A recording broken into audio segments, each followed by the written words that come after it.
The following was recorded in front of a live studio audience at the Studio 21 Podcast Cafe.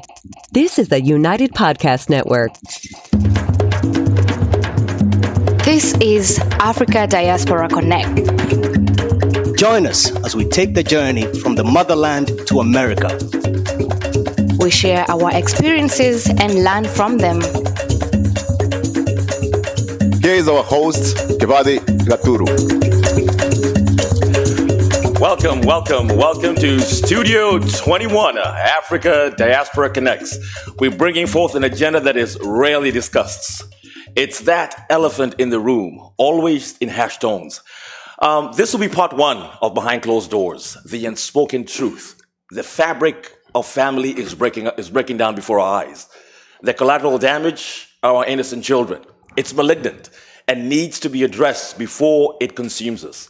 I have here with me two magnificent guests, Rev Dr Karimi Mumbui, pastor PCEA Neema Church, 201 Coburn Street, Lowell, Massachusetts, and my sister here, Sarah Kagacah, wife, mother, and a strong advocate for that institution we call marriage. Almost 3 decades and going strong. Welcome. Thank you, my brother. Welcome. So, I want to start with you, Pastor. You've echoed the words, till death do us part, countless times. Yes. What would you consider as the key fabric for a harmonious relationship between a husband and wife? And is there any such thing as a perfect marriage? First, we need to understand that in marriage you are dealing with human beings. And human beings are products of their environmental backgrounds, where you are brought up. What you bring into the marriage is pretty much determined by what you learn from your dad or from your mom. So the environment in which we are brought up determines how we behave. If you were brought up in a marriage where your father used to beat your mother, then you think that it is normal and you're supposed to treat your wife like that. So much as we may not say, but there is nothing like a perfect marriage. What happens is that in marriage you're bringing together. You never bring together or tell two angels to say till death. You're dealing with human beings from different backgrounds, different environments, different experiences, different expectations as far as marriage is concerned.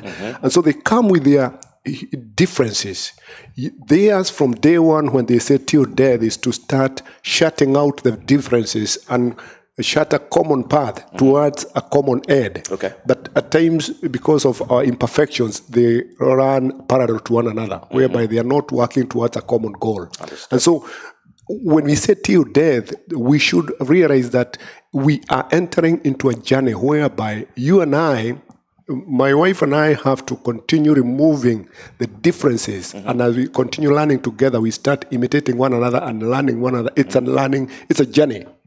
You start off at that time when you're getting married, there is nothing like perfection. Understood. But you work towards perfection. So we're a product of our environment. Yes. And where we raised, the fabric of how we grew up has a lot to say on how we're going to perpetuate that relationship with your significant other. Yes. Sarah, so I win the green card lottery, all right? I'm in my 50s. My wife and my 3 kids, we sell our earthly belongings, my business, we quit our jobs. We're going to Boston, home of the Kennedys, Harvard. We're coming to Boston 3 years into it. A vast majority of us men cannot hack it. You know, we blame our wives for making this hasty decision to move to this continent called the US of A. What is it about this diaspora that's a challenge to us men, especially middle-aged men who are making that pilgrimage coming to America? What makes it so hard for us men to assimilate? Well, the first thing that I would like to say is the cultural part of it. You know, men back home are the breadwinners, and they are the ones that say, they are the ones that give the rules. And you notice the difference between when you're married in Kenya and when you're married here. The rules here favor women more than they favor men. And so when you come here again, the kind of, you may have been a manager wherever you were back home, but when you come to America, you start from the scratch. The job by itself puts you down, puts you into a level whereby you're feeling this is not what I was, and this is, from that point, if you don't accept what is happening in your life, you start reacting towards that. Now, the women, on the other hand, known to be hard workers here, no woman will let their family see their family suffer. Absolutely. And so they step up. And when they step up, sometimes they step up bigly. And the man looks at this and thinks they are overshadowed by what threats. The wives are becoming a threat. And that, from that point, starts to bring the family down, because the father now, or the husband now, is not playing the role that they were playing back home. It's like two bulls. They become like two bulls in a house, because before you were saying, now both of us are saying, and we are probably bringing whatever you are bringing back home, and whatever you are bringing in America to the table, I can also bring it to the table. Absolutely. And so there is a tug of war between. So women feel liberated. You feel you're liberated more than maybe you were back in the motherland. A man feels maybe he's intimidated. But how can we work that out? So what does a woman need to do?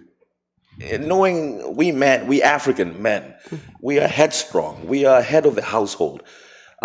Is there anything that your wife can do better to see how you can be able to, sort things out and make you feel like the man that you really are? Of course, respect. Yeah. You respect your marriage. And I think Pastor Karimi put it very well. Yeah. Like, a marriage is not perfect people. Yeah. You believe that, you take it in yourself that I'm not perfect and he is not perfect. Got it. And when you come to the house, you have to, when you agree to be a couple, you have to accept the other person with their weaknesses and their strengths and all that. No, I understood. It's communication. It comes down to communication at the end of the day. But Pastor Kareem, let me ask you this. Yes. Do you think society pushes this thing called matrimonial bliss way too early? I mean, what business do we have getting married in our 20s? I mean, do you even know who you are in your 20s? I mean, can't we push this back and, understand who you are, what you're looking for, and get married in your late 30s or 40s when you're mature enough? Do we have any business getting married in our 20s? Society may push you. So my answer to your question is yes and no, because you as an individual has a right to make your own decisions. And like I said, that we are products of our own environment. Now we have seen that when we come to the 20s, everybody's getting married, and you feel like you've been left behind. So in most cases, you do it because others are doing it. But then, like the Kikuyu will tell you, I don't have to get married at 20 because you got married at 20. True. Actually, getting married at 40 may be a very good idea, because that means the person that I'm partnering with, we are both mature. We can confidently say that it is till death. Today, as we say at the point of the wedding, till death do you part, we still have some people who have this prenuptial mentality that I have an exit strategy. And when you have that kind of an exit strategy, it means that even as we are praying to God and blessing your marriage till death do you part, you are not in agreement with what we are saying. You are actually not in the prayer. Because if we are in the prayer, then we should understand that marriage is holistic. You get married physically, spiritually, psychologically, emotionally, and socially. So that means that even as I'm saying, I do till death, I have no exit strategy. So the reason why breakups are coming is when you get married at 20, you are still in this, you have just gotten a job and you think that you have gotten everything in this world. And you think that you can even get a wife or a husband because you have everything.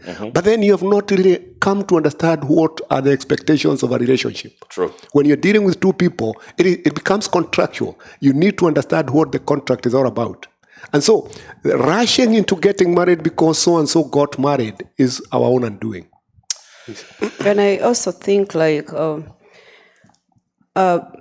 like you're saying, people get married because so and so got married, but you don't know they got married because they felt they were ready for it. Yes. And some kids are not even mature enough even to handle the marriage itself, because marriage is a whole big package. And it needs a lot of perseverance, a lot of understanding in order to sustain it. I know you wrote there that I have been in marriage for 30 years. Don't think that I have been in this marriage for 30 years because it's been, a bed of roses, so they say. We have had our ups and downs in life. And it's only that you pray and you know how to handle these ups and downs, because my husband has got his own, strengths. He's got his own weaknesses. Most of us in marriage will try to capitalize on the weaknesses of your partner. You try to say how much he cannot accomplish, how much he cannot do. But what he does best, you cannot capitalize on that. And most marriages fall apart because we are so much onto the weaknesses of the person. And we are there to build one another in this journey. If I can help my husband, move from make the weaknesses his strengths, I'll be proud at the end of the day to say I did something. Today, after 30 years, I can say I have learned so much from some things I could not do, and say for example, I have learned a lot of patience. Like, I wasn't a patient person at all. I believed if I wanted something, I should get it. Yeah. And my husband on the other side is a patient person, says, if you want something, you have to plan for it. We have, there are all these that come with it. And so I have to learn to be patient. And there are so many other things I have to learn for this marriage to work. And then you're 25, you're 27, and then that baby comes. It's that whole, now there's another person to care for. Yep. And that's the lovey-doveyness all of a sudden, especially for us men, we feel like it all goes to the baby. So all those dynamics of maturity, I think, and then with an added child in the picture, it kind of complicates things a little bit at that age. And the coming of the baby, if I were to interject a little bit, the coming of the baby actually is usually when you get married. Society expects you to get a baby immediately. And you want it. You want it because you want to even prove something by yourself and that you are capable of getting a baby. But let me tell you something, that can be the beginning of your problems in a marriage. Reason being, you're getting married when probably you don't even know your wife well. Exactly. And when we were doing premarital and family counseling, one thing that we come to learn, and when we are doing counseling to the couples that are getting married, is to prepare them to the changes, the biological changes that come and the emotional changes that come in the life of an expectant woman. So when you get married, you have all these expectations of a beautiful wife and you were so happy, but then the moment she conceives, things start going haywire. And if you're not prepared for that, understanding that the woman that you got married to and the woman that is expectant are two different persons, that becomes a problem. So understanding how to relate with an expectant wife is a whole topic that you need to study. And that becomes a problem.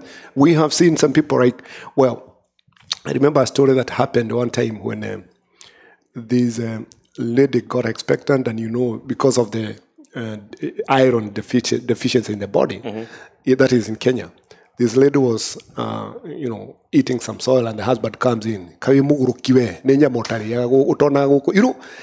not understanding what she may be going through. You need to understand. Like when we were in class and teachers would eat some chalk and they're expectant, we could not understand.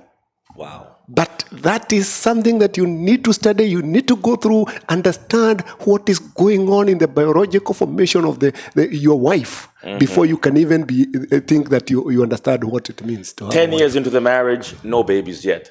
The wife is castigated. She's, our society is such that. And a lot of times it could be us men with the problem. I mean, these things, it's how, where do you start? How do you deal with this? Most of the time, it's the woman who is blamed. Yeah. Because, the man is considered to be a superior person in the family. And so when people, and usually because men don't talk, women will talk, but they may talk to their doctor, but not probably talk to their other friends, or they may even talk to their other friends. But most of the people blame it on the ladies. I don't know, for whatever reason, unless it goes, public and it's people. A society. The society. Not just about childbearing.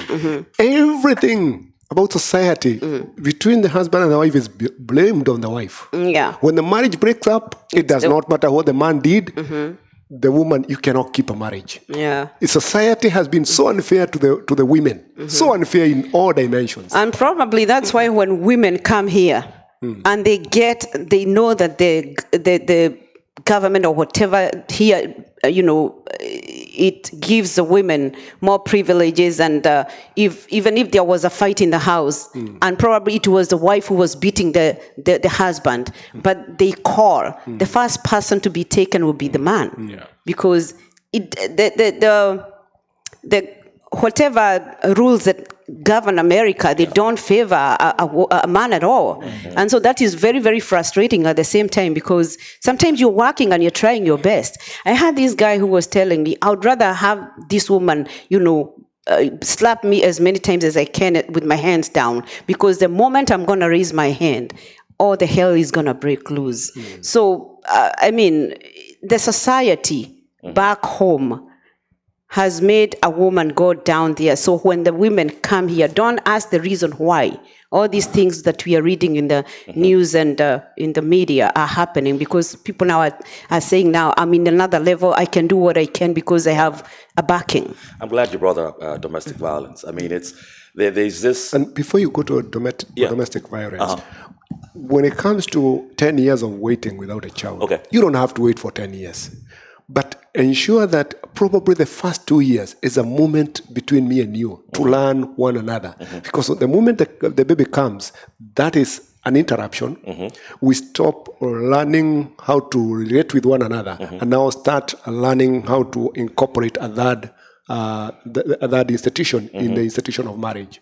So we may not have to go for 10 years, but at least it is important, without necessarily listening to what the society is saying, that you have stayed for 2 years. Where is the baby? And especially when women are asked by the other women, what is happening? Where is the baby? Then they start feeling that there's something that I need to do. So you do it to please the society, not to please the institution of your marriage.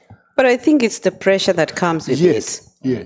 Immediately you do your wedding, like for example, during our times, I'm not talking about now because I don't know, I'm really not on the ground to know what is happening. But I know during our times, immediately you got married, everybody will be checking your belly to see whether there is anything, Yeah, they'll be checking. Your mother-in-law will be there saying, when am I coming? When are we coming to eat this njahe, And that puts pressure on you. And you really, even when you're not ready for this baby, you really want to get it so that the pressure can be taken away from you. A lot of pressure on the woman. Yep. A lot of pressure. So I was going into domestic violence, and you brought it up earlier. And my thing is the silent minority. And I think you kind of alluded to that.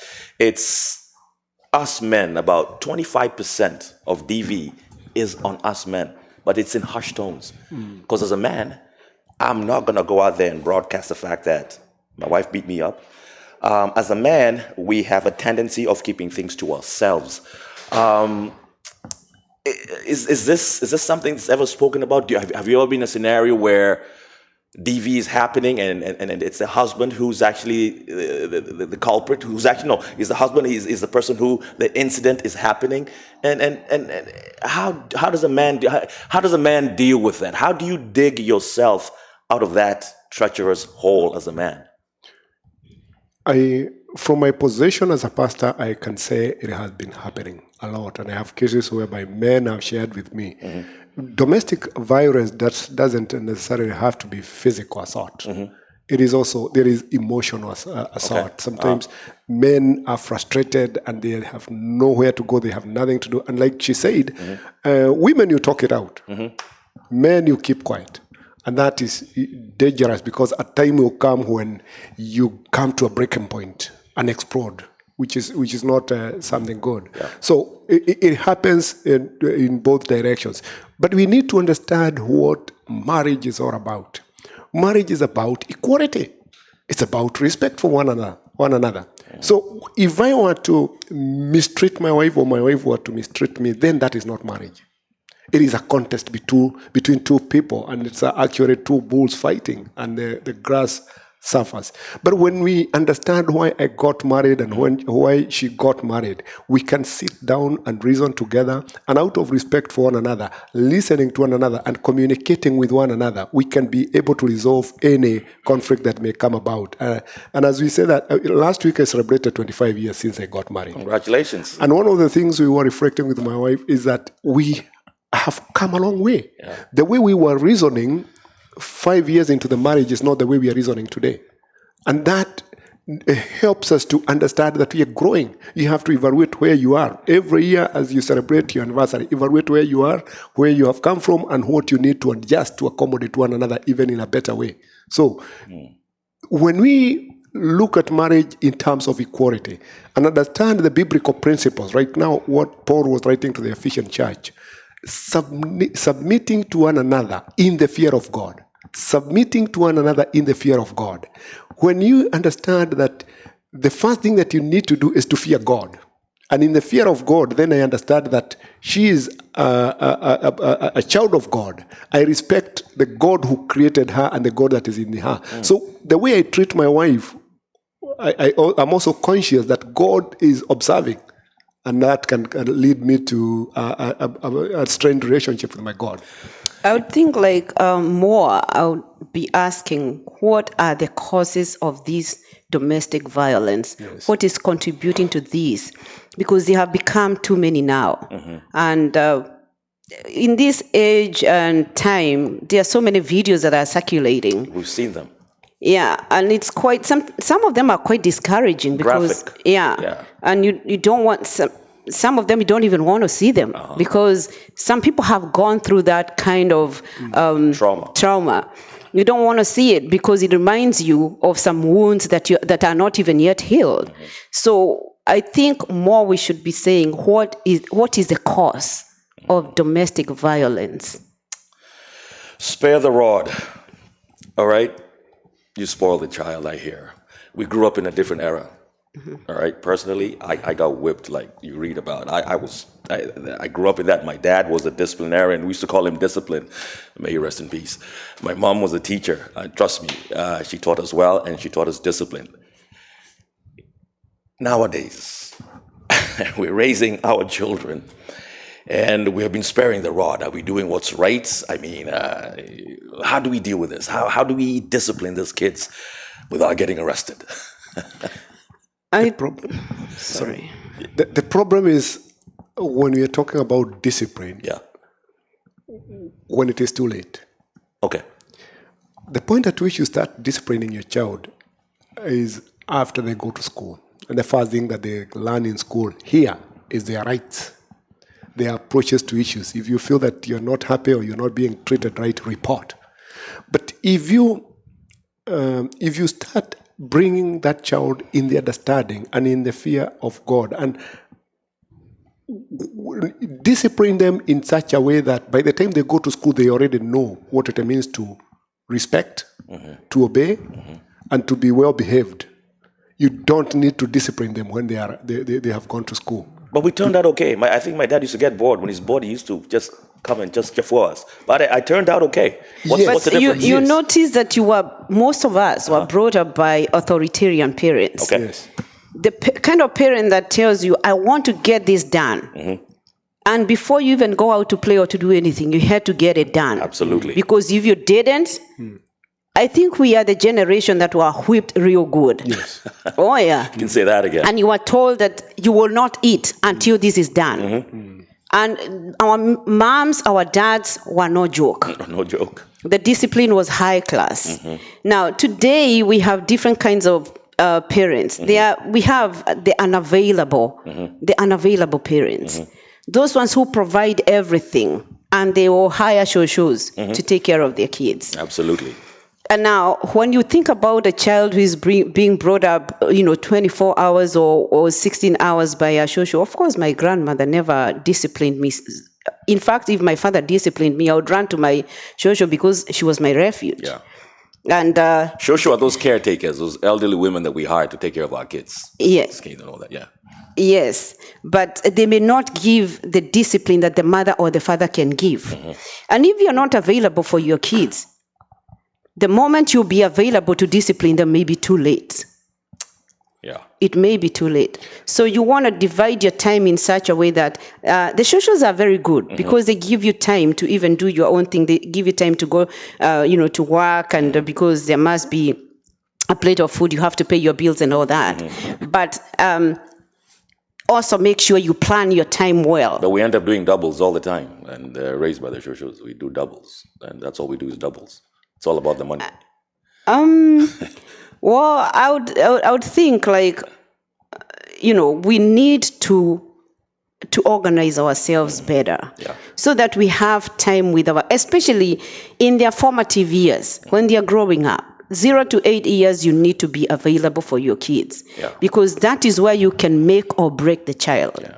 So I mean, whether we want those shoshos in the house, which is very, very good, and it's a good thing because everything has got its advantages and disadvantages, and you need to plan out you need to plan yourself well. Everything is workable with a good plan. But there's also a mistake that some of us parents do. With or without the shoshos, there's something that happens, like my wife or the husband may notice that the child is misbehaving, and probably we tell the child, wait until when your dad comes. You should never postpone discipline. That is one. The second thing is that when you promise the child to discipline them, you have to do it. You don't tell them, if you do this, I'll do this. If you don't do what you promised to do, then they know that you were just joking. And they're called empty threats. Yes, those are empty threats. Empty threats, whereby you keep saying, I'm going to do this. And then they do it, and then you do nothing.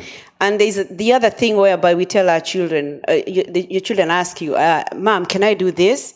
You say yes, and they do it. The next time they ask you, Mom, can I do this? And you say no.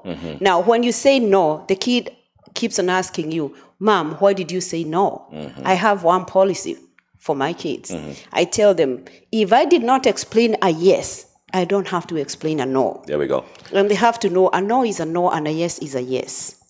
And there's something that is going on today whereby you hear some parents say that I cannot allow my child to go through the same problems I went through when I was young. So when the child asks for this cup, you do it. You show love to the child by giving them anything that they ask for. But they should know that this one comes at a price. Okay. You need this cup, then you have to do this and this and this. Absolutely. Much as they may not have to go through the things that I went through, but then they should realize that things don't just come easy. Make them earn it. Yes. They have to earn it in one way or the other. Earn it. And they are called the permissive, I think they are called the permissive parents who will be there for their kids, but they don't discipline them. Yes. The kid in such an environment, there are these kids, you'll be in a desert and you'll be asking for ice cream. And you'll be struggling to get the ice cream. Understood. Yeah, so you wanna let the child know when they are wrong, they are wrong. Withdraw whatever they have that makes them happy.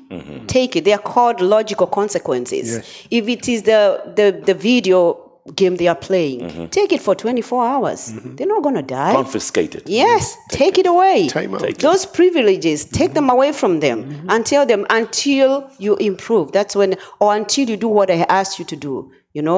There's also the grandma's rule that whereby you tell your child, instead of telling your child, you can't go there, you tell them, you will go there when you do this and the other.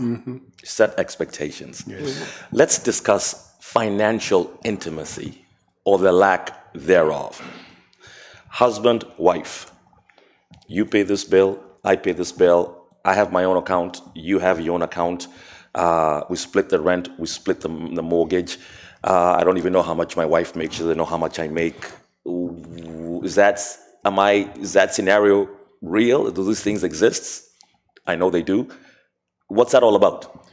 You know, the one experience that I've come to get when I'm the pastor here, when I compare with my experience as a pastor in Kenya, when we were doing premarital counseling, we would advise people that when you're getting married, we have to remove the I and become us. You think in terms of we. So when you get married, and like I said at the beginning, marriage should be holistic. When we get married physically, spiritually, psychologically, and all. So in other words, even my finances ceases to be my finances and becomes our finances. Okay. So in Kenya, we used to advise, and it used to work quite well. When you get married, operate a joint bank account. And it used to work. And finances never used to be cause of marriage breakups when we were doing ministry in Africa. But now here, it has become an issue. Think about it this way. In Africa, usually men were the breadwinners. And the women were the homemakers. But what used to happen? The man would go make money and bring the money to the wife, who does the budget, buys everything, and there never used to be any problem. Now, today when we are saying that we have become one in marriage, what does that mean? It is not just the human selves, even the financial selves. What you earn and what I earn becomes family finance. You may say that, I overwork myself. Yes, you do, but you go to work with my permission. There we go. Yes, you may be overworking yourself, but I give you permission. I've been doing some other things so that you can work. The moment you remove the mentality that this is my money, and it becomes family finance, then you can be able to resolve all these conflicts. Statistics have shown that financial issues are bigger cause of divorce than adultery. Statistics are showing that. Here in the Western world. Yes. So, I mean, it's a vicious cycle. Behind closed doors, you know? I think financial issues are bigger than we think. They are usually the major, because one person feels that they are contributing more than the other person. And I want to say here, not all men, but men generally have been blamed for not being very hardworking to bring. And that's why you find women are doing these doubles and all that. I have had a lot of complaints. There are ladies that we sit together and you hear these complaints like, I have to do so that we can meet our budget. We can offset this and the other. I have to do because this guy will do his 40 hours, which are probably not bringing enough, and we just sit, which is good.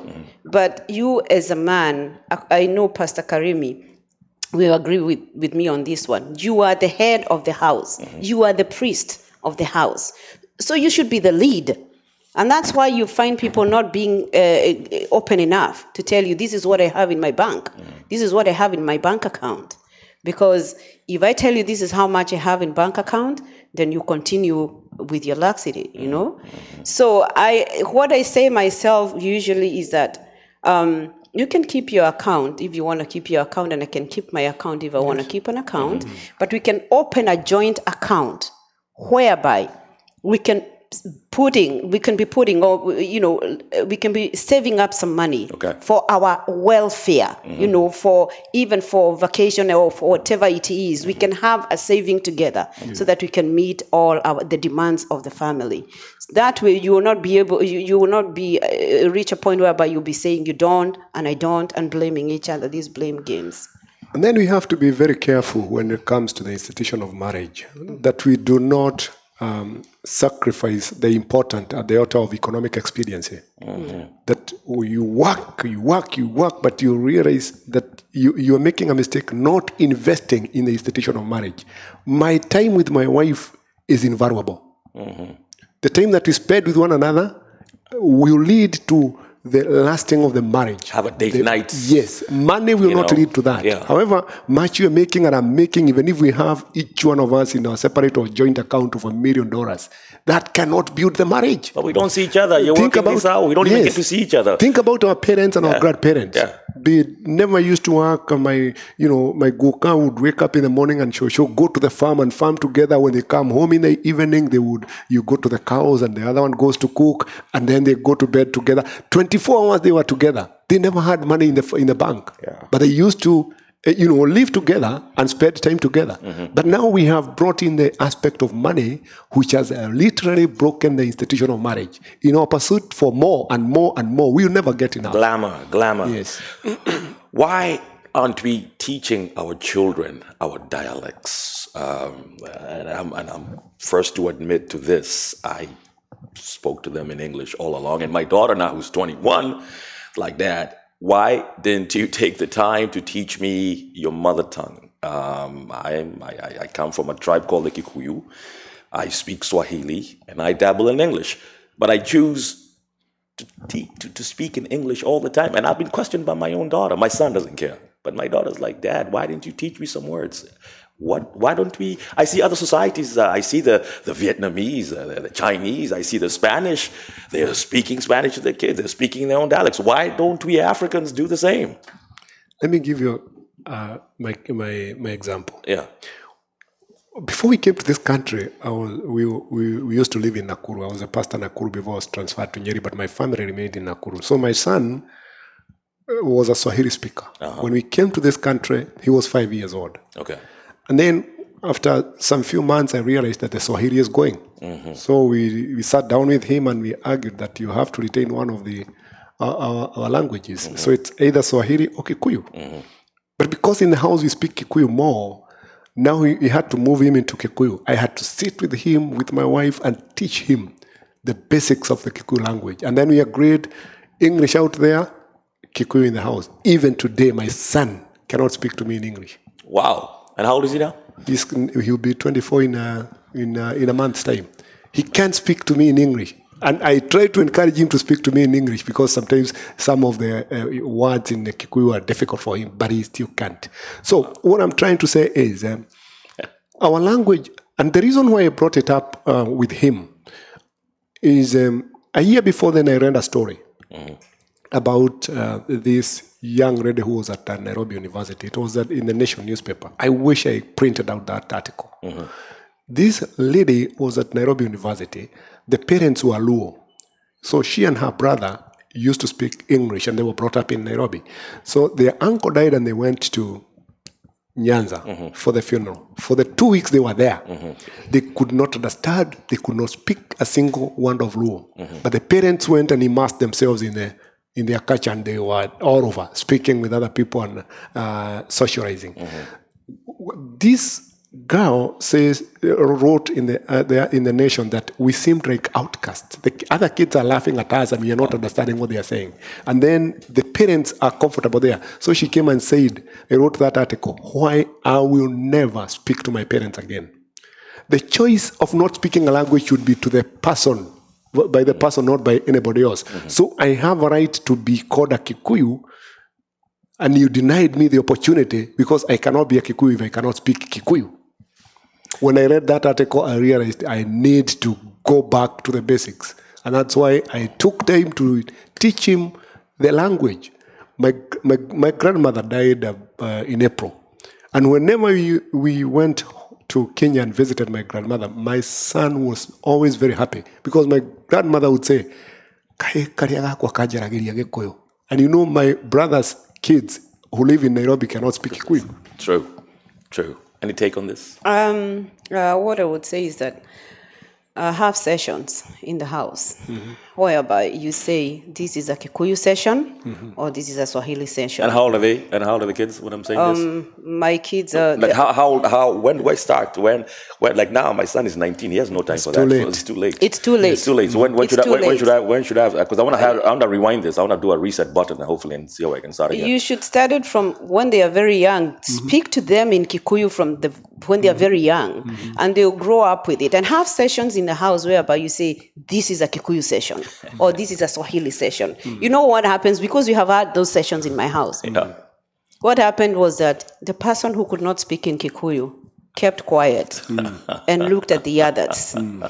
But next time they'll make sure they learn a few words and then they'll participate in the next one, because you can't keep quiet for a whole hour. We would even say, like, we used to go and visit my sister-in-law in Pennsylvania.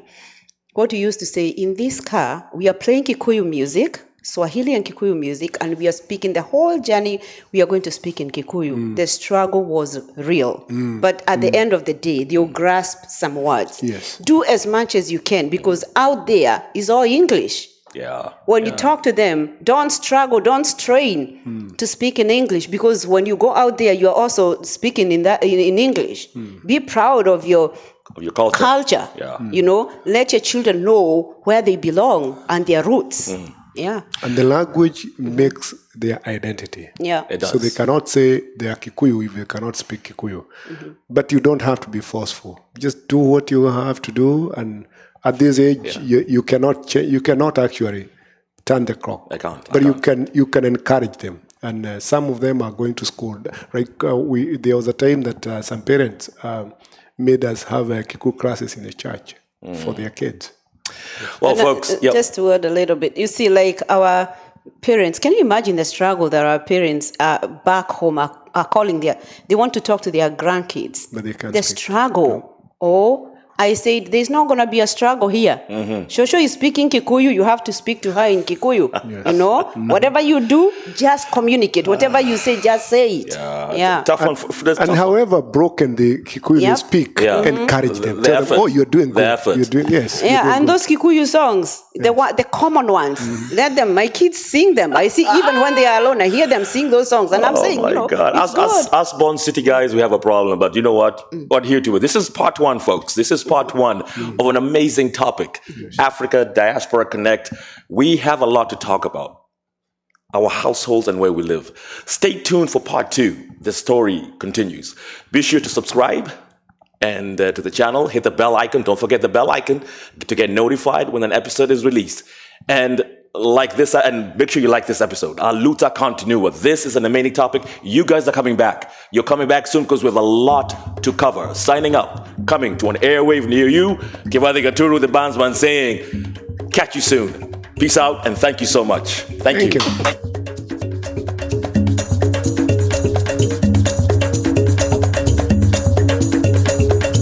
The views and opinions expressed by the hosts, guests, or callers of this program do not necessarily reflect the opinions of the Studio 21 Podcast Cafe, the United Podcast Network, its partners, or affiliates.